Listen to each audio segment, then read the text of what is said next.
Hawaii is someplace I look forward to coming like every year. I mean, there's nothing like surfing on the North Shore. The people that live here are gracious enough to host all the influx of people from all over the world every year, so trying to leave it better than we found it is a responsibility of basically everyone who comes to visit. This year, it's really cool getting a chance to kind of learn and participate in some of the ways that VANS is trying to create a more sustainable surf event.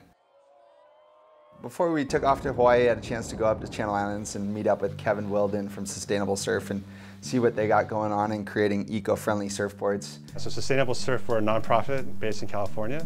We're working with VANS and their partners to make the Triple Crown a deep blue surfing event, which is a more sustainable, ocean-friendly surf contest. And we're here today at Channel Islands Surfboard Factory. We've been working together to develop sustainable surfboard technology. And so we made you an eco-board. This thing looks amazing. What's different about this thing? Super sap resin. It's actually made from the waste of biodiesel production. What's really cool about it is it's plant-based, so it uses less petroleum. We got one to lay up here for Tom Curran, a little biscuit. Perfect, sounds good. So, going into board surgery. So basically, what you want to watch is these corners that they don't dig in. Yeah. Just keep it flat. You can keep it light and put your thumb there and just run it along. Wax on, wax off. And just go for it. Spread it down, spread it around. So my goal is just to spread it out like that. Yeah. And basically what we're doing is we're working the resin into the EPS so that it fills in all the little pockets and you don't have any air bubbles and that kind of stuff. Final check, you eyeball it. It looks good, this is fine. Unreal. The preparation for landing, please have these ready for collection.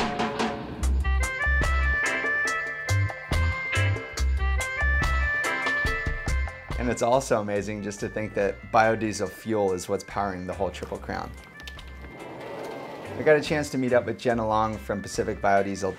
Maybe you could tell me a little bit about the process between collecting the grease at a restaurant and turning it into the biodiesel. Yeah, we've been making diesel fuel from vegetable oil for over 18 years now.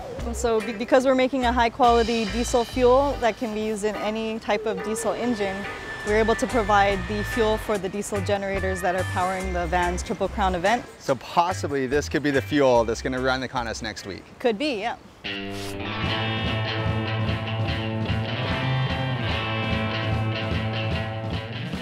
Got your glove? Yeah, I got my glove. Just put it in? Yeah, put it in. It'll take about 2 seconds. Wow, there it is. It's a big straw in there. Yeah, a big straw. It's done already. There you go. All right. Yeah, done deal. Job done.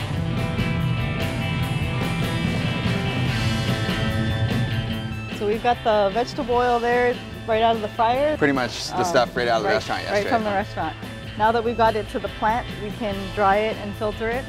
Once we've got the molecule split into biodiesel and glycerin, from there we send it through a distillation process that takes out all the impurities, a lot of the color, and we get this nice final biodiesel. It's also non-hazardous and biodegradable, which is really nice. So if you spill it in the ocean, it'll dissolve at the rate of table sugar. Wow. So it's very easy on the environment. Unreal, from here to there. Yeah, it's a big transformation. So clean. That's great. From garbage to gold. I know.